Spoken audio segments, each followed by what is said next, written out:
Vous écoutez le Flash Actu, issu de l'épisode S313 du podcast Faut pas pousser les ISO, diffusé le jeudi 13 janvier 2022.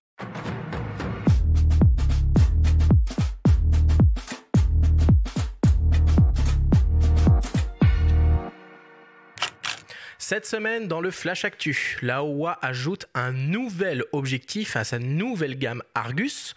Nikon sort la première mise à jour de firmware pour son Z9 et nous avons malheureusement appris le décès de la photographe Sabine Weiss. Le Flash Actu vous est présenté par Fox.fr, le site des spécialistes de l'image. Le constructeur d'optique chinois Laowa continue de développer sa gamme d'objectifs Argus avec une focale standard ultra lumineuse conçue pour les hybrides équipés de capteurs au format 24-36 mm. Il s'agit d'un 45 mm f/0.95, légèrement plus long donc que le 35 mm f/0.95 annoncé en septembre dernier. L'incroyable ouverture maximale est assurée par un diaphragme circulaire à 15 lamelles. L'objectif est capable de produire des images avec de très petites profondeurs de champ et un bokeh particulièrement marqué, ce qui en fait un outil très intéressant pour du portrait. Ce 45 mm exploite une formule optique composée de 13 lentilles réparties en 9 groupes avec une lentille asphérique, 3 verres à haute réfraction et un verre à très faible dispersion. L'objectif en lui-même est en métal et 100% manuel au niveau de la mise au point et du réglage de l'ouverture. Il pèse 835 grammes et mesure environ 11 cm de long. À noter que la bague de diaphragme peut être décliquable et la conception de l'optique limite le phénomène de focus breathing en vidéo. Le Laowa 45 mm f/0.95 full frame sera disponible à la fin du mois et proposé au prix de 1049 €. Cet objectif sera décliné en monture Canon RF, Nikon Z et Sony E. Quelques semaines seulement après le lancement du Z9, le vaisseau amiral hybride professionnel de Nikon, on dispose d'une première mise à jour de firmware qui améliore encore plus les performances de l'appareil. C'est au niveau des possibilités en rafale que cela se joue principalement.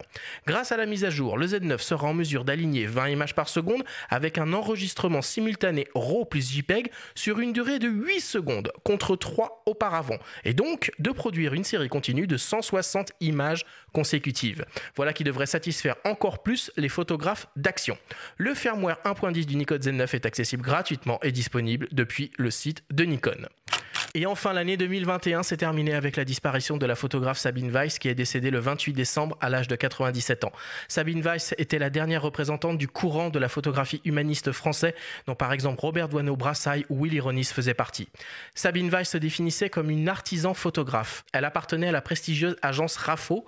Outre ses photographies de rue personnelles prises sur le vif en noir et blanc, elle a aussi réalisé de nombreuses photographies de mode, de publicité, de portraits d'artistes, de reportages sur commande. Sabine Weiss a légué l'ensemble de ses archives au musée de l'Élysée à Lausanne en Suisse, son pays d'origine.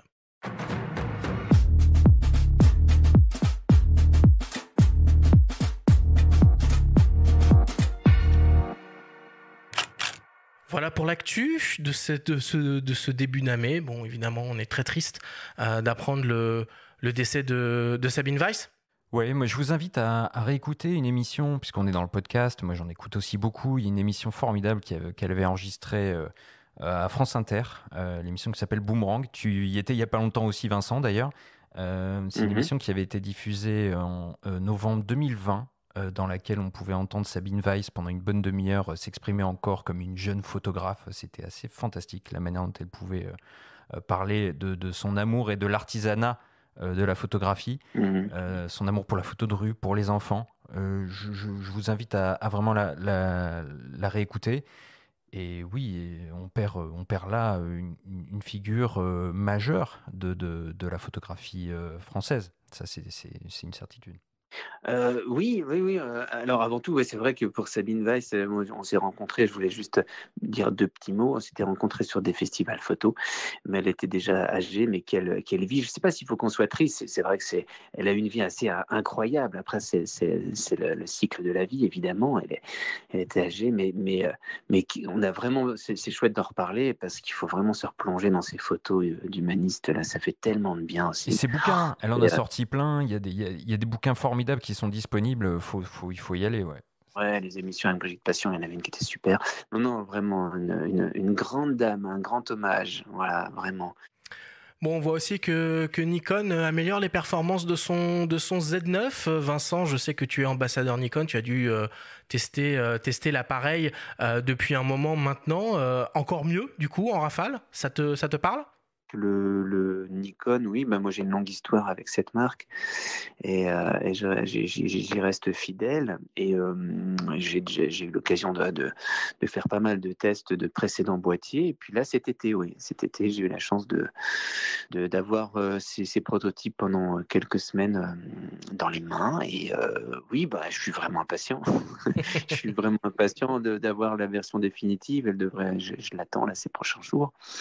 Parce que, oui, évidemment, on passe encore. C'est vraiment ce boîtier qui, moi, m'a amené Vers l'hybride? vers l'hybride, vers le sans miroir. Il y a des avantages qui sont cruciaux, quoi. Le bruit, évidemment, enfin, le silence, au contraire. Le silence et puis la rapidité. Et puis en vidéo, parce que je filme énormément.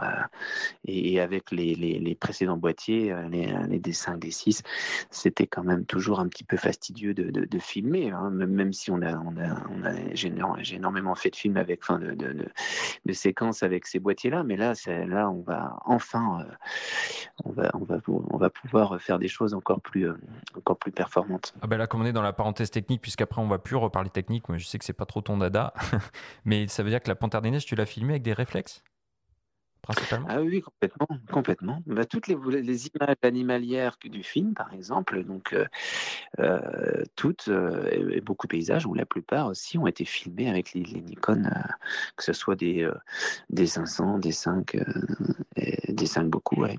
Et des 850, je crois. Ah oui, c'est sportif Mais quand même. Ouais. tout est fait, mais si on le voit, on le ressent, enfin, ça se ressent dans le sens où on sent que c'est un peu filmé par un photographe, c'est que des plans fixes.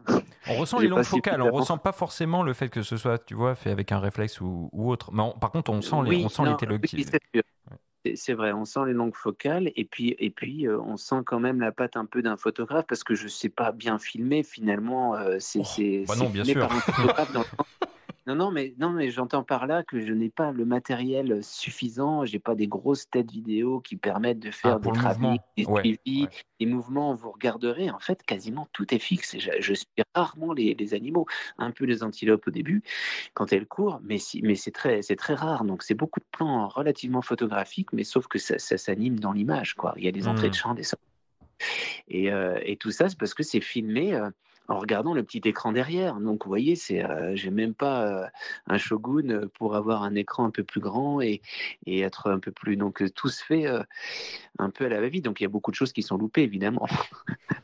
Mais à l'inverse, il y a une grande flexibilité, il y a beaucoup de légèreté. Je peux approcher en effet des panthères, je peux crapahuter avec et puis tout mettre dans le sac. C'est-à-dire quand on part sur plusieurs jours, il faut tout prendre, trépied, boîtier, sac de couchage, duvet, gaz, alimentation, eau. Donc tout ça pour dire que avec une grosse Sachtler ou une grosse tête vidéo qui fait déjà 10 kilos et un gros trépied, enfin, ce Ouais, serait ce sera autre impossible. chose, ouais. Ouais, Zachler, c'est les trépieds, un fétiche pour les vidéastes un peu. Mais c'est énorme à Absolument. transporter. Ouais. Et ceux qui ont déjà fait des films sur la panthère, comme la BBC, ils ont fait des choses fantastiques. Ils filment depuis le 4x4, et ils ont des grosses RED, des grosses caméras avec des 800, et ils filment la plupart du temps depuis la route. Hein. C'est souvent comme ça que ça se passe.